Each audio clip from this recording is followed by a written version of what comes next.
Free Sluggy. My name is Trip Stylic, and I appreciate you clicking on this video. Watch my mid-year freak out book tag responses. Yeah. So, I was really tired when recording this, but I do my best. I actually hold it together for the most part in while I'm talking about these books and like my answers to the questions. But at the end, I decided to like I do something a little different than normal, and I kind of start to like my brain starts getting going all over the place. But I appreciate you watching it because even if it's a little silly, I am showing you some fun stuff. So why not leave it in there? So thank you very much for watching. Enjoy. Let's see. I don't have any like notes on this thing, so we're going off the cuff now. So my best book of 2024 so far is Delicious in Dungeon or Dungeon Meshi. I love this. No, I didn't add it into my I've read it in the past like 3 months because I'm not done with it. I'll be finishing it like in a couple days though.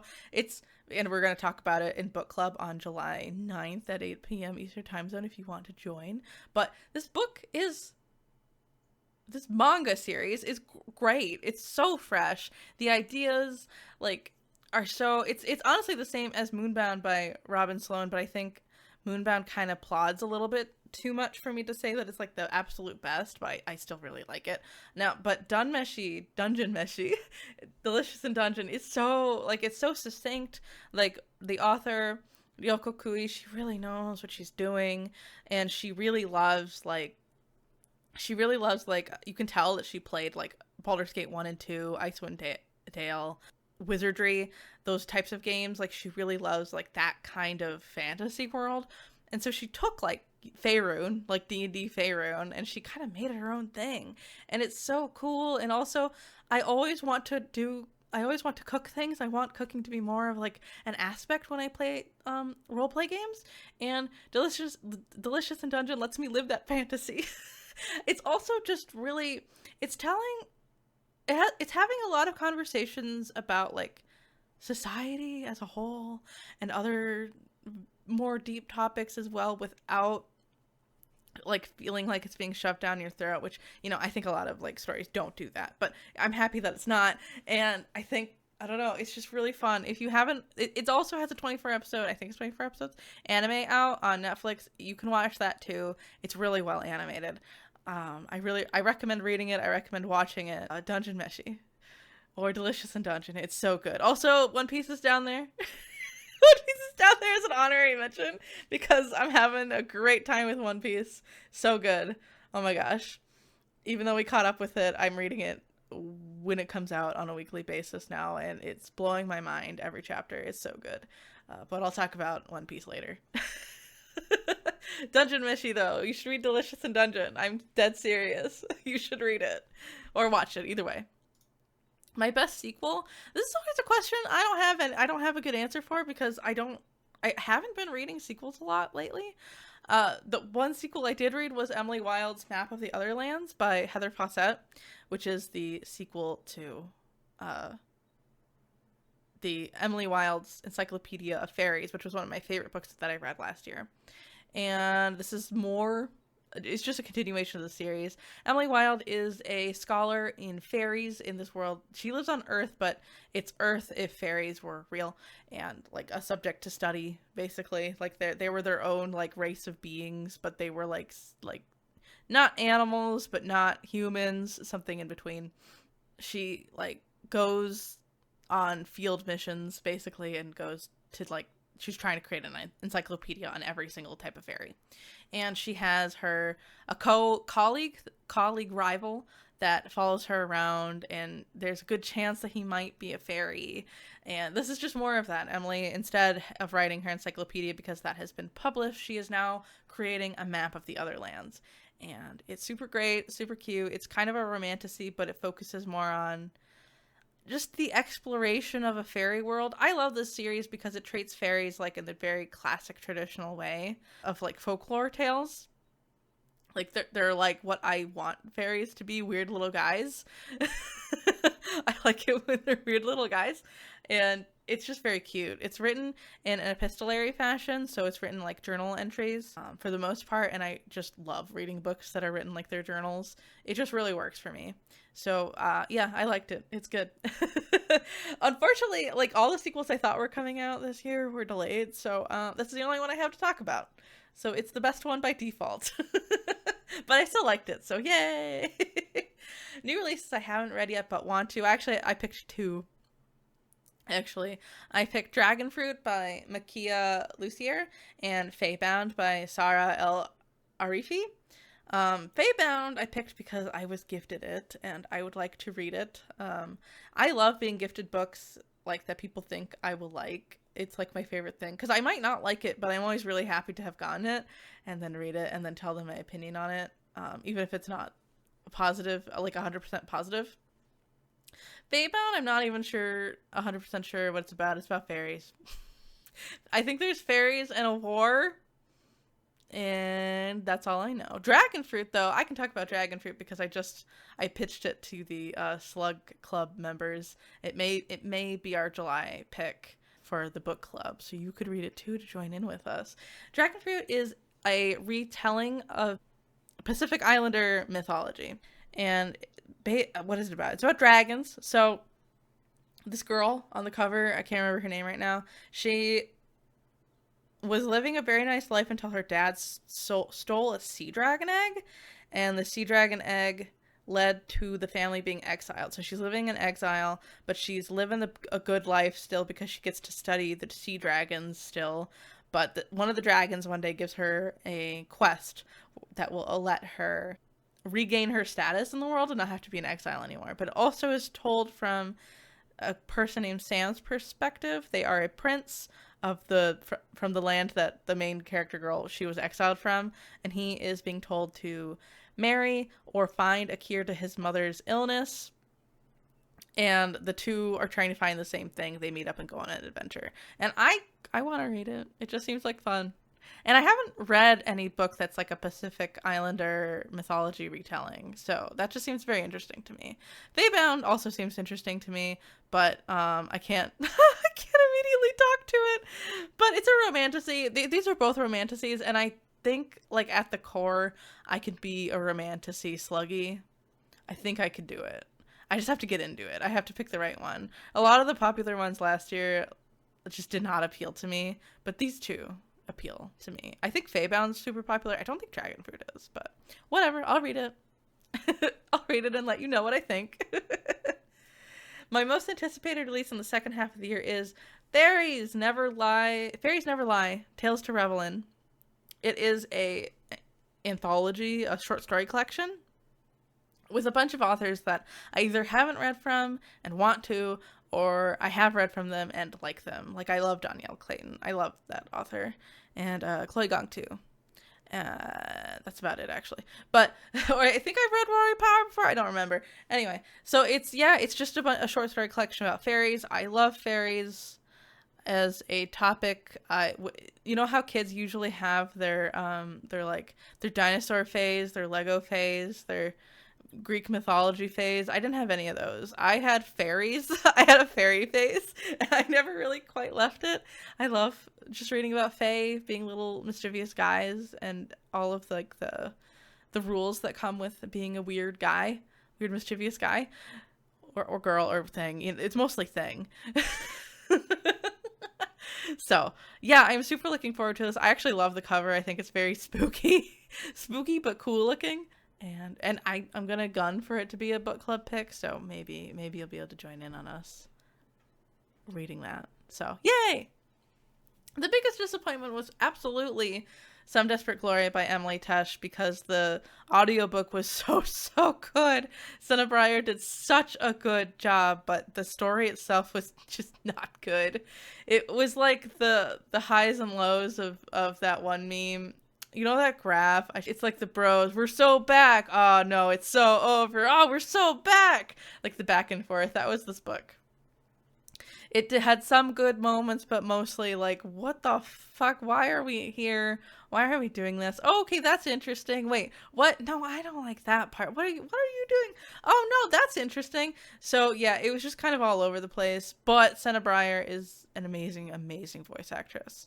Like, so good. So yeah, it's a weird, it's weird to say I hated the book because I didn't, but a lot of the reason why I didn't hate it was specifically because of Senna Breyer's voice acting abilities. So, yeah.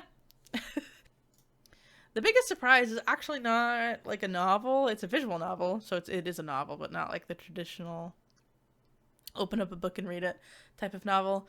Sympathy Kiss. It is a contemporary romance visual novel, and it really surprised me because, specifically because it has 9 romanceable, or is it 9? It might be 8 romanceable love interests, and usually my limit is 5 to 6 at most. Like, if you get too many, the stories are usually so thin and they just start being not well written anymore. But I didn't find that to be the case here. I actually think this was a really good visual novel. It was really surprising. Each of the individual stories, each of the individual routes with each of the love interests they're simple, but they're effective at getting like the story they wanted to tell across, and they're not too long. They don't take too much of your time. I thought that I was gonna not have very positive feelings about this visual novel, based on what I had seen, based on my impression of it. But no, it was all right. It was actually pretty good. And I haven't talked about this yet on stream. I'm actually planning, I have like a cool way to present this, an idea anyway. So soon I will. But that's all I'm going to say for now, is that it's a surprising visual novel for me. My favorite new author. This was also hard because I've read a lot of good books. I've read a lot of really good books, but I haven't read any books that like changed my brain chemistry for a few days and made me rethink my entire life, and it became a part of my DNA. But I do think The Ballad of Perilous Graves by Alex Jennings was different book that I have read this year. Like, the world was completely separate than my experiences and what I've lived. It's an urban fantasy, and it's about New Orleans and this other side of New Orleans. It's like a magical New Orleans, and these group of kids have to find the several songs of New Orleans that have gone missing. It has like split POVs. It's very ambitious. It's talking about like the experience of being Black, living in New Orleans, experiencing Hurricane Katrina in general. It's just very different than anything I've really read or experienced, and it was well written. I just thought it was a little bit over ambitious at times, but I do think whatever Alex Jennings publishes next, like, I'm gonna pick it up. Like, I'm gonna read it. So I decided to pick him because it's a good time, and the audiobook is really well done. The interludes have little jazzy moments, little jazzy piano moments, and I really liked that. My newest favorite character. This was a hard one too, because like I said, I've read a lot of good books. I've read a lot of great books, but not books that have changed my entire brain chemistry. But I think, in terms of books I've read so far, I think Amina in The Adventures of Amina Al-Sarafi by Shannon Chakraborty is my favorite character that I've read so far. Like, also, in the Emily Wilde series, I really like Emily, but I don't think she's my favorite character because she's too much like me. She's too similar to me. But Amina's cool. She's a retired pirate. She's really, like, lived this crazy life, done all these crazy things, and she just kind of wants to relax. But she can't because, she has to go on a mission again. Otherwise, there wouldn't be any book. But yeah, Amina's cool. She's a cool mom. She wants to just stay at home and raise her daughter, but she can't because she has to go on a mission again. And throughout the story, you gradually get to hear about all the things she's done her entire life. And man, she was cool. She's lived like the kind of life that's like I'd like to tell younger people when I get older, that sort of thing. Like, she does things that I would never do, but she's still someone I could admire. And I really did like this book. I'm highly anticipating the second book in this series. I think it's gonna be like a 5-book series. If you haven't read this book yet and like pirate stories, I highly recommend it. Actually, I personally found the first chunk of, like, the first, like, third-ish of the book to be a little slow, but really it's like a series of getting the band back together, and you get to find out a lot about Amina's life, and then the other 2/3 of the book are just a really exciting adventure. Like I flew through that chunk, but yeah, it's good. It's good, and Amina's cool. I think you'll like her too. I don't really know what else to say other than she's cool and I admire her without giving away plot details. So that's what we got. Book that made me cry. No surprise. Last year it was One Piece. This year it's One Piece. Next year it'll probably be One Piece. Yeah, so oh my god. I'm not gonna give anything away, but the Egghead Island arc made me like cry for the first time in a while. In it had been like arcs and arcs since I had actually cried in One Piece, but dear god, the story that they told, backstory that was revealed, just it broke me. Like it was so sad, but so well told, and oh my gosh, and every chapter, everything that's happening in every chapter is just mind blowing. Like the things that people have waited like 20 years to be revealed are being revealed. It's just so like, what? I don't know how else to express it. But yeah, I cried a lot about One Piece, and sometimes when I think about the backstories I cry again. So it's One Piece. Let's talk about a book that made me happy though. Otherworldly by F.T. Lukens. This book is the second book I've read by this author. I think I love this author. They just write such nice, cute stories that you can't help but love, honestly. This is about these two characters, Nox and Ellery, and they live in a town that has perpetual winter, and Nox is actually like a familiar for like this dead queen fairy lady kind of, and he is avoiding going back to the other realm because he really loves humans and he really loves just experiencing human things. And Ellery is a bit more cynical because like their parents are like worshiping like the harvest goddess, but like winter is continuing, and they're working at a diner and sending money to their parents, but they're like wasting it on they're the cynical one, and Nox is the sunshine one, to put simply. But it's just such a cute story. And also Nox's like love for humanity and like how much joy he gets kind of made it kind of like chiseled off some of the ice on my heart towards humanity. It was like, you know what, maybe humans aren't so terrible. It's just such a cute book. I have a feeling, I haven't read all of F.T. Lukens' books, but I have a feeling all of their books are just that cute and heartwarming and wonderful. And I can't help but get like happy fuzzy feelings while reading it. So yeah, it made me quite happy. If you need it, I seriously recommend F.T. Lukens for like, if you're having a bad time and you need to have a good time, read F.T. Lukens. So good. Perpetual Winter, I'm gonna pass on that. Thank you very much. Yeah, no, that's fair. They also want to pass on that. They're trying to destroy Eternal Winter. Or lift the Eternal Winter, I guess. All right. So I have two other questions. What books do I need to read by the end of the year? And the prettiest book that I have read this year. So I decided to just show you them because I have them physically here with me. So I'm going to show off some books. So the prettiest book that I have read this year, it's really a toss-up. One, I have this guy. So the first one I have to show off is, yeah, A Magical Girl Retires by Pak So-yeon. This is such an amazing hardcover. I'm so glad I bought this book because this is the dust cover, but look, when you open it up, it's a matte full color cover, and it's really cool looking. It's really nice, and even the back has like stuff on it. It's really, really cool and nice. But beyond that, this book is just beautifully produced. Like, this is nice. Every chapter has like a little like graphic picture. Actually mind-blowing. It's pretty neat. I thought so. Yeah, I'll only show two of them because you should probably read this book. But yeah, this is a really great, wonderfully produced book. I really wish that we would actually make books like this more. I love the matte full color hardcovers. They feel nice to touch too. I love them. So yeah, A Magical Girl Retires. I think this is like my absolute favorite cover of the year so far. But because I just got this and I think it's a neat cover and book in general, I'm going to show it off too. That's Moonbound. I just got this. So the fun thing, one, it's just a cool cover. But the other thing is like this like yellowy green color. It's actually glow in the dark. It's glow in the dark green. Yeah. So it's glow in the dark. But and also this is the dust cover. But this is actually quite nice too. I like this right here. And even the side, this is like the special script in the book, I think, or maybe this is the logo of the publisher. I think it's both actually. I don't know.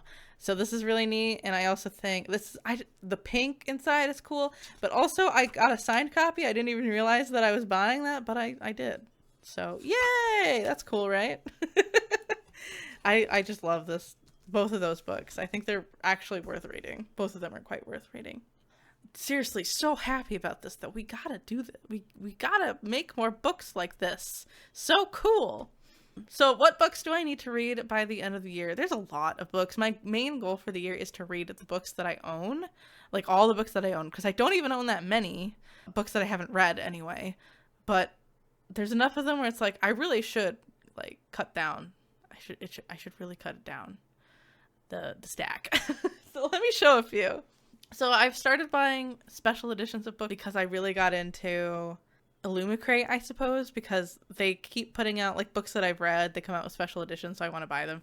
So the first one that I got on accident because I didn't think about whether I wanted to cancel it or not, and then I just got it, is Fathom Folk by Eliza Chun.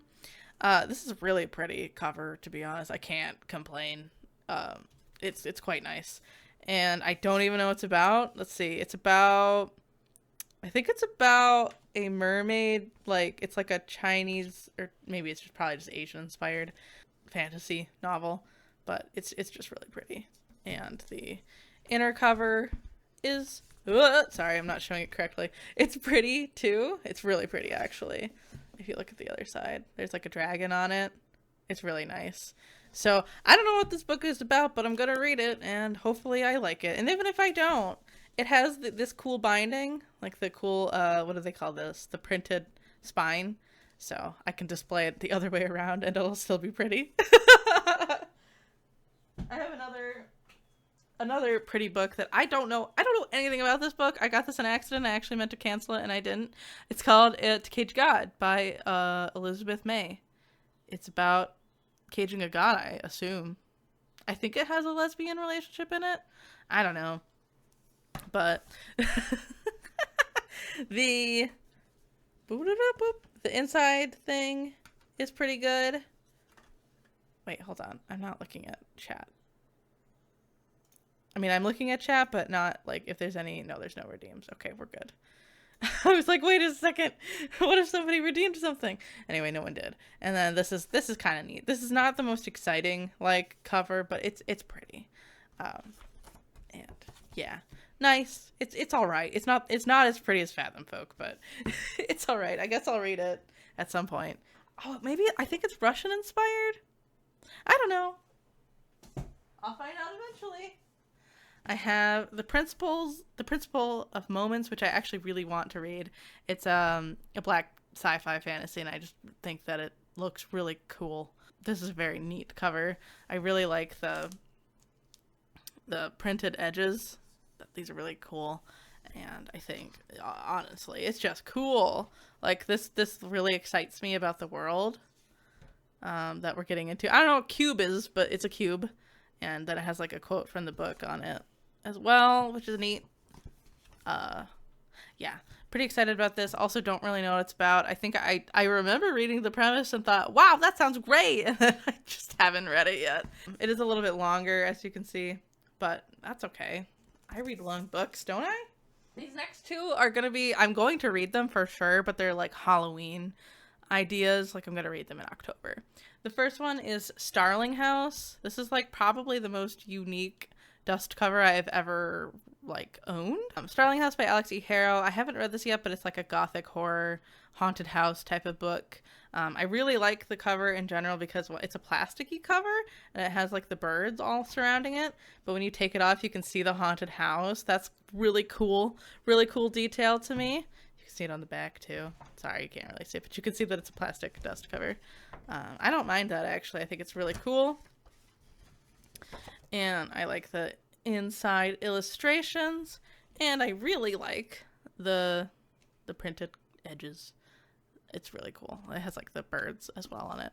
Neat book cover, and I want to read this because it's a spooky book. A lot of people liked it. We got the last one I have is also for October. These are the books that I'm really hoping to get to by the end of the year. I have a few other books that it's like, yeah, maybe I'll get to them, but these are the ones that I hope to at least like get off of my to be read list, you know, for the year. This one is for October. It's called Meddling Kids. I've owned this book for years now, and I just didn't read all of it yet. It's like, I'm pretty sure, because I read like maybe like 10% of it. It's like a grim, dark Scooby-Doo retelling kind of thing, where like the band broke up, like the mystery gang, they broke up because something happened on one mystery that was too crazy, and now they're done and they haven't met up again. But something is happening regarding the last mystery, you know, and it's like they have to return back to the place of the mystery and solve the mystery again, and there's a dog because it's Scooby-Doo. And yeah, I would really like to read this book. It might be the October pick for the book club. I don't know. We'll see. Or maybe Startling House will be. I don't know. But yeah, those are the books. I think the first one was the prettiest, but that's okay. Well, actually, no, I think this one is the prettiest because it's cool. But yeah, that's what I got. That's me. Thank you again for watching this video. If you haven't subscribed yet, you should do that. Then you'll know when I upload my next video. And like it if you I don't know, liked the video. I'd appreciate that. But no worries if you don't want it, that's fine. Thank you very much. I will see you next time. Bye.